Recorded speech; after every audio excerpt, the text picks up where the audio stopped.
ওদের জন্য আমাদের আর্মি লাগবে না। কলকাতা শহরে যে আবর্জনা বেরায় ওইটা গিয়ে কার্গো প্লেনে ফেলে দিয়ে এলেই চাপা পড়ে যায়। গরম ডিম তো আপনারা কখনো পান নাই মনে হয়, আমরা দিব আপনাদেরকে, ঠিক আছে? গরম ডিমের থেরাপি আছে আমাদের কাছে। আমার দেশের ভাইয়েরা এই থেরাপি নিতে খুব অনেক অভ্যস্ত।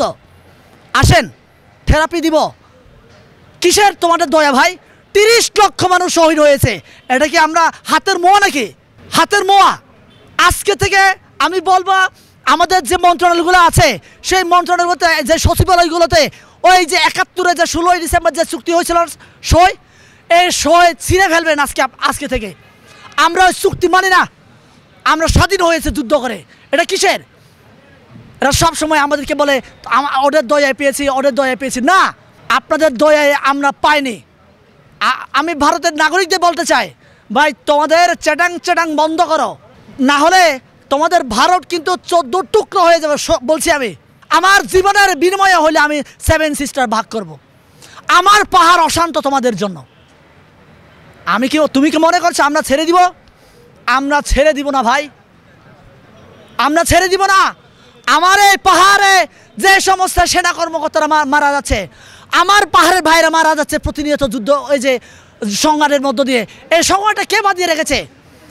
আপনারা বাংলাদেশে 18 কোটি মানুষ হয়তো জানেন না, কিন্তু আমি বলি এই সংঘাতটা বাঁধিয়ে রেখেছে একমাত্র ভারত। এই জন্য ভারতের বিরুদ্ধে আওয়াজ তুলতে হবে। আমার এই পাহাড়ে কিছু 5-8 দালাল আছে, যে দালালের জন্য আমার এই পাহাড়ে আজও সে রয়ের RSS এর ঘাঁটি রয়েছে। আমি উৎখাত করতে চাই আমার এই পাহাড় থেকে RSS এর দালালদেরকে। আমি উৎখাত করতে চাই রয়ের দালালদেরকে আমার এই পাহাড় থেকে। আপনারা সাবধান হয়ে যান, সময় থাকতে চলে যান, না হলে আমরা কিন্তু ওই যে ঢাকার রাজপথে উল্টো করে ঝুলিয়েছি। আমি কিন্তু আমার পাহাড়ে ঝর্ণাগুলোতে উল্টো করে ঝুলাই রাখবো আপনাদেরকে। ঝর্ণায় যদি উল্টা করে ঝুলাতে না চান, মরতে না চান, তাহলে সময় থাকতে আপনি পালিয়ে যান। আমার এই পাহাড় থেকে শান্ত করেন। আমার এই পাহাড়ি ভাইদেরকে বলছি, ভাই কে বাঙালি, কে চাকমা, কে মারমা, কে খিয়াং, কে খুবই, এই ভেদাভেদে আপনারা থাকিয়েন না। আর আপনারা এই ভেদাভেদে যতদিন থাকবেন ততদিন আমার এই পাহাড় অশান্ত থাকবে। শেখ হাসিনা আমাদেরকে ভয় দেখিয়ে দিয়ে গেছে এভাবে যে আমাদের বাংলাদেশের চারপাশে ভারত রয়েছে, আমাদের এটাই নাকি ভয়ের কারণ। আমি মনে করি এটা আমাদের সাহসের কারণ হবে। কেন? আমাদের চারপাশে ভারত যেহেতু রয়েছে, আমরা যে কোনো মুহূর্তে যদি আমরা লাথি মেরে বের হয়ে যায়, তাহলে ভারত 14 টুকরায় ভাগ হয়ে যাবে। আমার বাংলাদেশে যে পরিমাণ টয়লেট আছে, আপনাদের ভারতে ওই পরিমাণ সেনাবাহিনী আছে কিনা বলেন? ওই পরিমাণ সেনাবাহিনী আপনাদের দেশে নাই। আমার দেশে যে পরিমাণে আমার দেশের নাগরিকরা আপনার বিপ্লবী, যে পরিমাণে আপনার সংগ্রামী, ওইরকম সংগ্রামী আপনাদের দেশের লোক না। আমরা 71-এ 30 লক্ষ শহীদের বিনিময়ে এই বাংলাদেশ পেয়েছি। আমার বাংলাদেশের লক্ষ লক্ষ সেনাবাহিনী, রিটায়ার্ড সেনাবাহিনী আছে, এরা অস্ত্র জমা দিয়েছে, কিন্তু ট্রেনিং এরা এখনও জমা দেয়নি।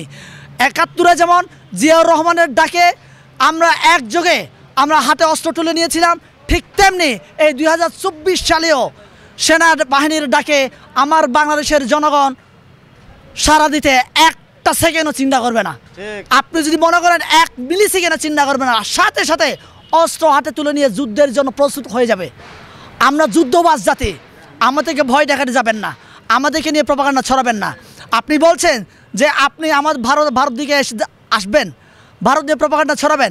এই যে বললেন আপনারা আমাদের এই বাংলাদেশকে আপনাদের দয়ার বিনিময়ে আমরা পেয়েছি না, দয়া করেছেন, আসেন দয়া দেখায় দিব।